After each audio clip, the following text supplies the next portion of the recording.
Thwip Thwip Reject Nation, thank you guys so much for clicking on this video, and I want to say a special thank you to everyone who's been sending me stuff on Twitter and Instagram, keeping me updated. You guys rock. Guys, if you can go ahead and leave a like, that'd be very much appreciated. What we got here today is Andrew Garfield did an interview with Entertainment Tonight, and there were 3 clips that went out on Twitter. The main thing that people were saying to me, big part of this story is sharing an experience about him and Tobey Maguire sneaking into theaters.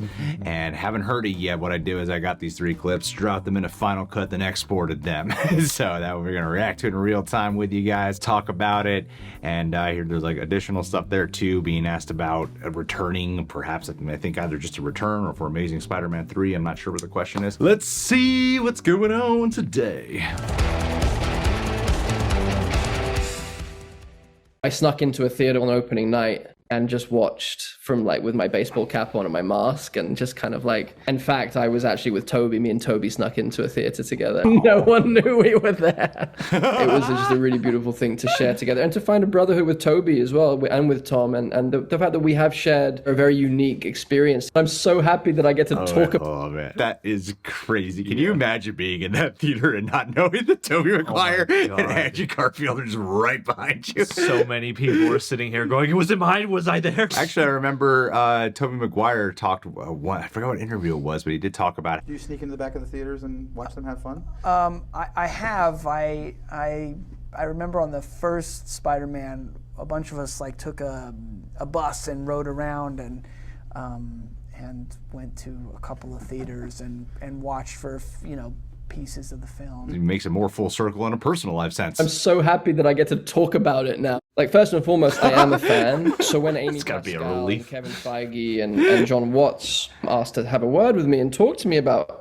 an idea and they pitched it, it was like I was the fans in the audience watching it on screen for the first time with like the 3 Spider-Men across universes are sharing a frame together and like your little head just explodes. So like that's the main thing in me that I feel about it. And then the fact that I get to be one of those people wearing the suit next to my actual Spider-Man hero Tobey Maguire and the brilliant, incredibly talented, heartfelt, funny, good, sweet, perfect Spider-Man of Tom Holland, and then I get to be the middle brother, and I get to be like in awe of my older brother and in full longing to protect my younger brother. You know what's so cool about hearing that, or like saying like he's the middle brother of it all? Like it does feel that way in the movie. His franchise is the middle franchise, and he has talked about that before. Of like Tobey Maguire was like a big inspiration to me. He was like my hero. Obviously, for me, Tobey Maguire was my original.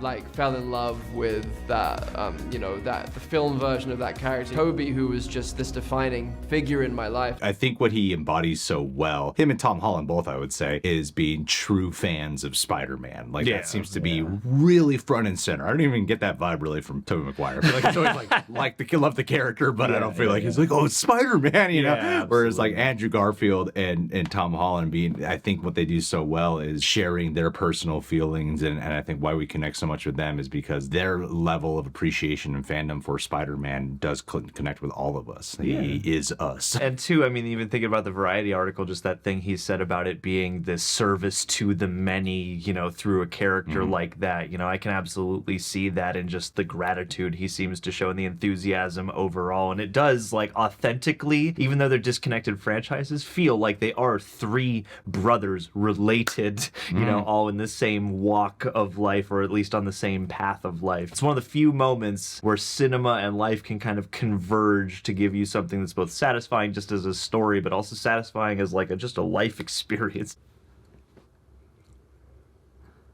I mean, you know, never say never. I mean, it's a character that's always going to be so meaningful to me and so beautiful to me. And again, it comes back to service. I think if there's a way for me to continue to add to the legacy of that character in a way that feels of service to an audience, of service to the themes that Stan Lee, you know, injected that character with, I'm open, of course. I'm very, very open. But it would have to be very, very special. It would have to be very, very meaningful and fun and joyful. Wow. I think that could happen. I think we can find a meaningful, joyful story to tell. Venom symbiote. Let's get it going. Let's just a big old crossover again. Multiverse. Let's get Tobey back and Tom back, and we'll get Miles Morales in there, Miguel O'Hara in there. Well, I absolutely think that there is a story to be told with Andrew Garfield's Spider-Man that can definitely be served upon those themes. I think there's a reason why a lot of us would want the Amazing Spider-Man 3. His version does bring something so different, and his journey in particular, even the one that's teased in No Way Home, brings something so much more unique, kind of what we've been getting prior, and I think a lot of us would really want to see that. I think too, what's cool about how he's presenting this is he's not just willing to say yes to anything. Yeah. So what's great about this is he doesn't seem like he's like ambivalent towards it.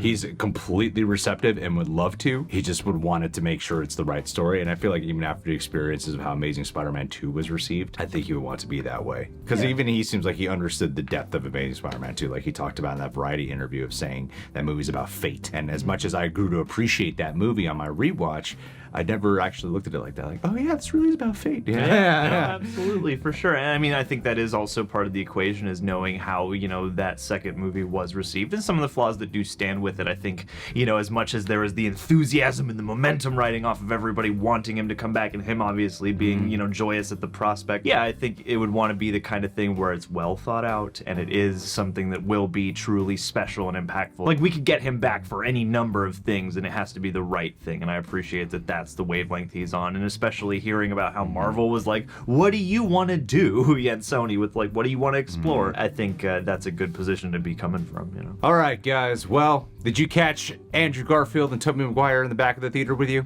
Leave your thoughts down below. Subscribe, click that bell, hit that like button. Last but not least, let's do a pick. Daniel Gallagher. Andrew Garfield's been talking about service, and if there's somebody at our Patreon who embodies the spirit of service, that would be you. And not for any of the obvious reasons, Dan. It's because of the love and support you show us every month for the past several odd years, my friend. I can't believe that you're still here and that you're still enjoying, I assume, hopefully, enjoying these shout-outs and the content that we bring to you. That's a service we like to provide back to you because of all the love and joy that you show us. So, hey, it's the new year. I just wanted to wish you well at the start of 2022. I know New Year's doesn't really mean a ton of actual stuff, but hey, there's joyous potential and opportunity in the air, and I hope that you're able to take advantage of that this coming year. Much love, buddy, and we'll talk soon.